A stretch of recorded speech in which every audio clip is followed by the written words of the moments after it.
In a speech of Pinoy, he mentioned that ARM is a failed experiment. Sa speech po ni Pinoy, yun ang sinabi niya. Ano po yung reaction nyo doon? Failed daw po na experiment yung ARM. I don't know what they mean. Kung may failure yan, because of the Philippine government. Kasalanan nila because we were planned to fail. They did not put up the money. For instance, I got a loan of 523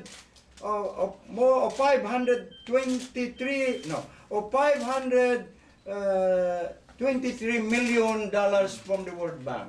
I went to Paris. They invited me to go there, and they asked me to speak before their pledging session in Paris in their headquarters. And after 10 minutes, they showed to me their press release to the global media. Sinabi nila, Mr. Governor, we have decided to grant you $523 million. During those days, mga 5 to 6 pa yun, 56 pa ngayon. So you can imagine.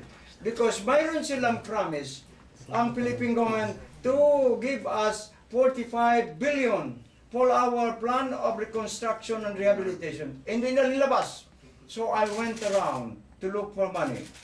Ayun, World Bank said, you have this money. Anong nangyari?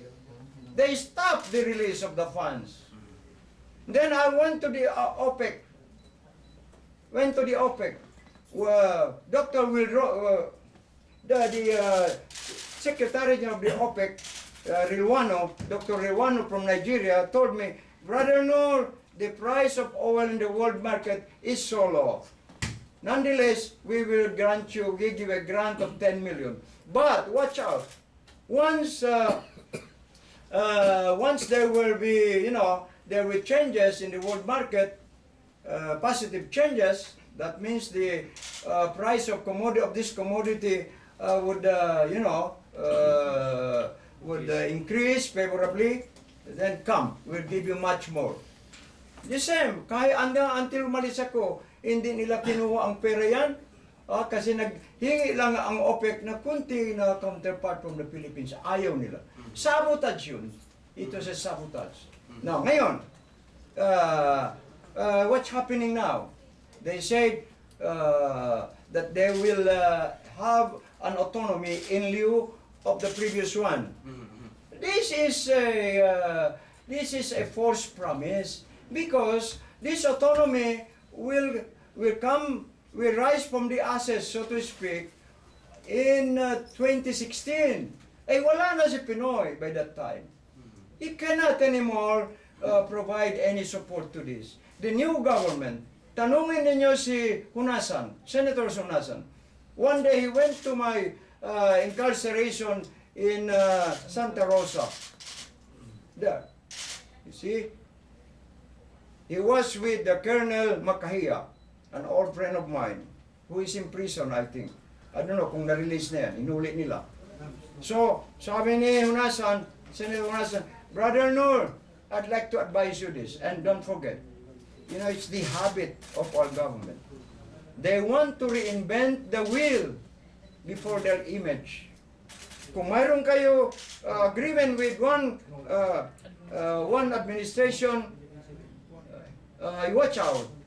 The next administration would want to put that aside and create their own. It is all the same. After Pinoy, this will go down the drain. These our brothers, kawawa naman ang mga MILF, they are so naive. They are so naive. They are too trusting. They should not trust the people there. And look at that. How come I made the allegation that nagkatugda sila? Sino ba ang mga advisor? Advisor ni Pinoy. Hindi ba mga leftist yan? Si Delis, hindi ba leftist yan? Si Llamas, hindi ba leftist sila yan? Yung mga iba. Alam mo ninyo, leftist lahat yan. Ayaw ng left to see the restoration of peace in Mindanao kasi ay malilintikan sila sa Luzon, Visayas if the armed forces of the Philippines would start moving back to Luzon and the Visayas. That is what they were telling me in the Middle East when they went to visit me in those days. Ano po yung inaayuan niyo mismo? Yung buong bangsa? Lahat. Because this is the product of a vicious conspiracy by Malaysia and the Philippines in connivance with our brothers in the Moro Islamic Liberation Front. Kaya nga, nawala na sila.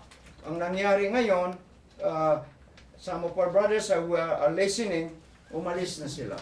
Kasama na si Abdul Hamid Danalan, yung nagsabi kahapon sa media. Sabi niya, I will never give up my arms. When he was asked, are you willing to give up your arms? In view of the agreement to decommission your armaments. Sabi, never. Over my death. Yun ang sinasabi ng kalalahat doon, kaya umalis siya. He left with 2 brigades full of arms. And he is now back in the fold of the mother organization, the Moro Islamic Liberation Front. Okay, Chairman. Try to call him and he will tell you, totoo yan, ang sinabi ng chairman. Okay. You know, this will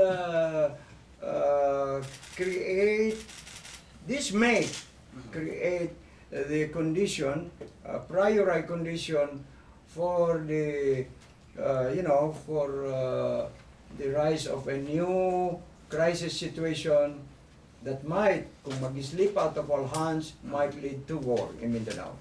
The Supreme Council of the MILF. Where is the rest? Ayun the rest. No. Kuan, Pagadian.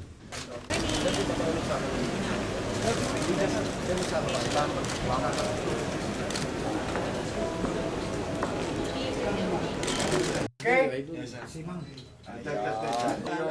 Okay. Yan, okay? Thank you, sir. Next. This is a desperate and wrong move. They are opting, placing themselves in the wrong side of history. How's the atmosphere in Mindanao right now? The atmosphere, more or less stable and kulang ang fighting ngayon, wala pang fighting. I went around, maganda, I'm happy. Yeah, but I do hope this kind of situation will continue to improve. Sa inyo, Mas mahusay kung mapinag para wala nang ano, they can